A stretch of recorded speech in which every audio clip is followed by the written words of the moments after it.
On September 13th, 1985, Super Mario Bros. Was released for the Nintendo Entertainment System.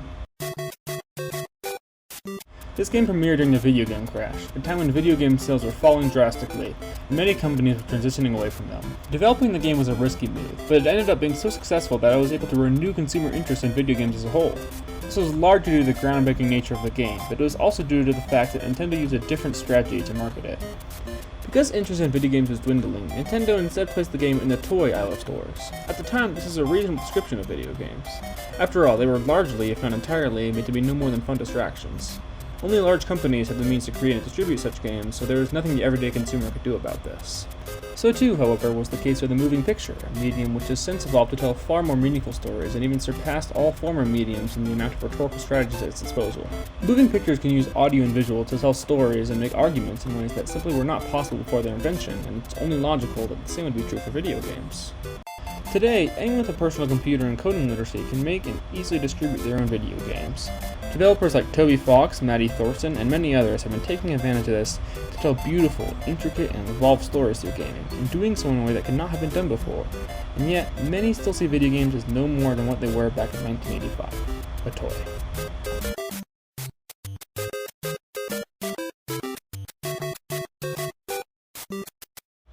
In 2010, famous film critic Roger Ebert wrote an argumentative piece titled "Video Games Can Never Be Art," in which he argued that, while video games technically had the capacity to become artful, no video gamer alive would live to experience the medium as an art form.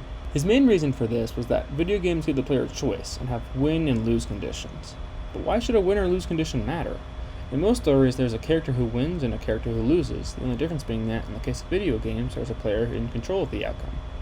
Also, as Brenda Romero points out in her TED Talk, Our Games Art, choice is an integral part of every art form, not just video games. If you can do 8 things in the world, it's because I decided that you could do 8 things. That is my original expression.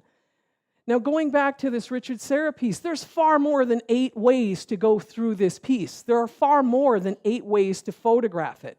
There are far more than 8 viewpoints. Likewise, in Falling Water, there are far more than 8 different ways that you can go through this house. There are far more than 8 different things than you can experience. Choice is a part of art. To be fair, Ebert's piece was written in 2010, a time when indie games weren't as widely produced or distributed as they are today. That's not to say that game developers weren't taking advantage of the medium at the time, though. For instance, 2010 also saw the release of Halo Reach. While Reach's story is little more than that of your typical run-of-the-mill shooter, the ending is executed in a very unique way. At the end of your story, your Spartans sacrifices themselves to allow the rest of their team to escape from a doomed planet. Rather than showing the Spartans' death in a cutscene, though, the game actually forces you to play through it yourself, setting aside an entire chapter for it. The hopelessness of the situation is conveyed excellently by the objective, which has been the player's main driving force throughout the entire game. In this mission, the objective gives the player no guidance but the word survive.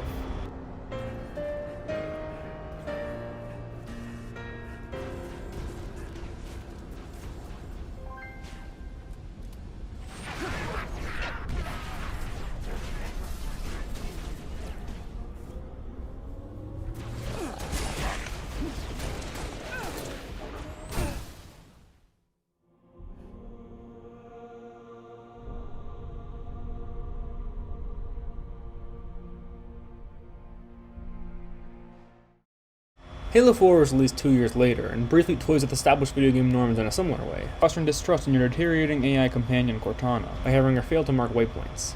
Light up the override on the HUD. Cortana, the override. Here. Waypoints are another established guiding force in first-person shooters, so it's very jarring to have them suddenly be unreliable. There are plenty more examples of this style of storytelling from around this time, but it was when individually developed games became more popular that we truly saw the medium being used to its fullest. Once game development was open to nearly everyone, people were free to express themselves and toy with the medium in whichever way they chose. This freedom of experimentation with gameplay is what led to our next game, Celeste by Matty Thorson.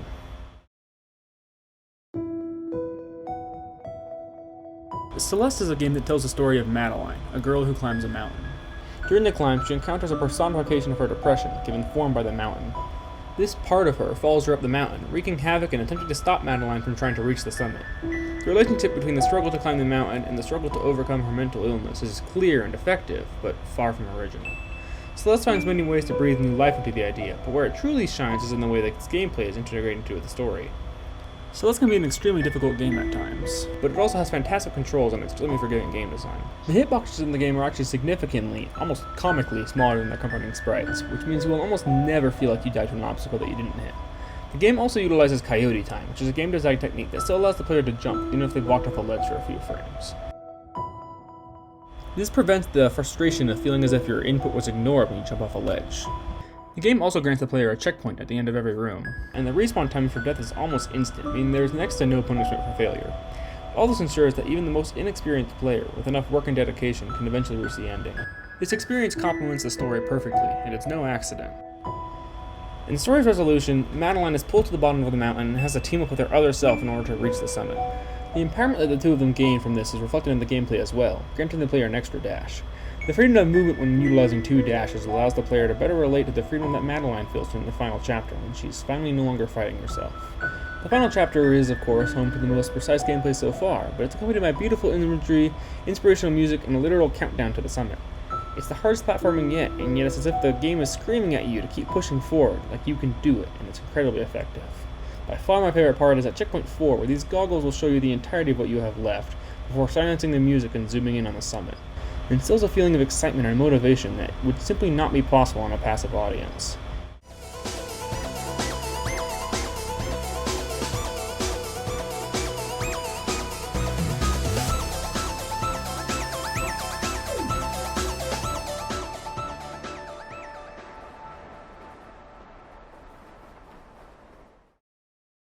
Up until now, I've discussed only very subtle uses of video games as storytelling. While I think this is the most interesting, as they garner the least attention, I'd be remiss not to acknowledge the games that truly take advantage of their medium, specifically Undertale by Toby Fox.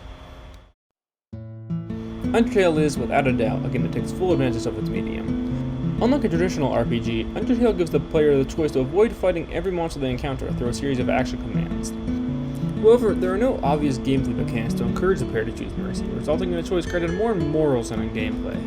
With this concept alone, the story turns into something that can truly only be represented through a game. Still though, the game takes the medium even further. The saving and loading mechanic inherent to video games is an integral part of the story, and the game intentionally crashes several times before its conclusion. If you were to watch a Let's Play of Undertale, it had all the makings of a good movie. The story is complex and engaging, the characters are all diverse and uniquely motivated, the music makes excellent use of leitmotifs to instill emotion and convey character development. But in doing so, you might also ruin the game for yourself. Watching someone play Undertale would be like reading the script of a movie without ever watching it yourself. For both, you'll no doubt get the idea of the story, but in the movie's case, you'll miss out on the visuals, music, and acting, and in Undertale's case, you'll miss out on the choices, gameplay, and immersion. Sure, it's interesting to see how the player's choices affect the story, and surprising to see their game suddenly close before the final boss, but it can't convey how it feels with your own choices, or have your own game crash on you, just like how the script of a movie can never fully convey how the visuals will look, or how the actors will act. This analogy works especially well with Undertale, and the way it breaks the fourth wall, but as you'll see, it rings true with so many other games as well.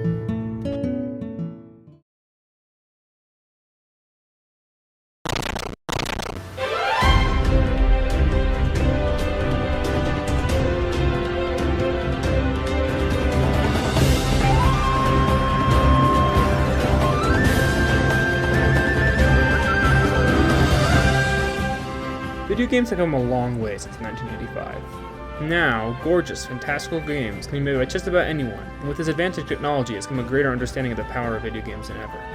People are using the medium to tell stories in ways that weren't even possible before. For example, a Let's Play of Celeste would show you all the incredible story moments, but struggling through the same challenges as Madeline creates an ethos which cannot be properly conveyed through any other medium.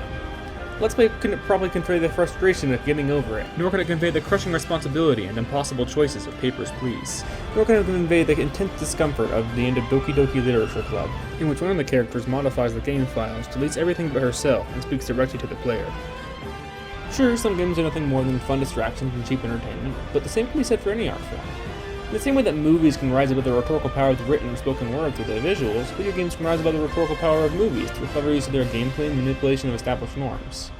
Now, all this isn't to say that video games are inherently the best medium, that every story is best told through a video game. Some stories are best told through a passive audience, without constant win or lose moments or a large, branching story. Some stories are better told through movies, some through writing or speech, and some through a single moment in time, like a painting or a photograph. Every medium has its advantages and disadvantages. What's important is that we acknowledge video games as a new medium, with their own set of rhetorical and literary devices, and appreciate the unique kinds of stories that can be told through them.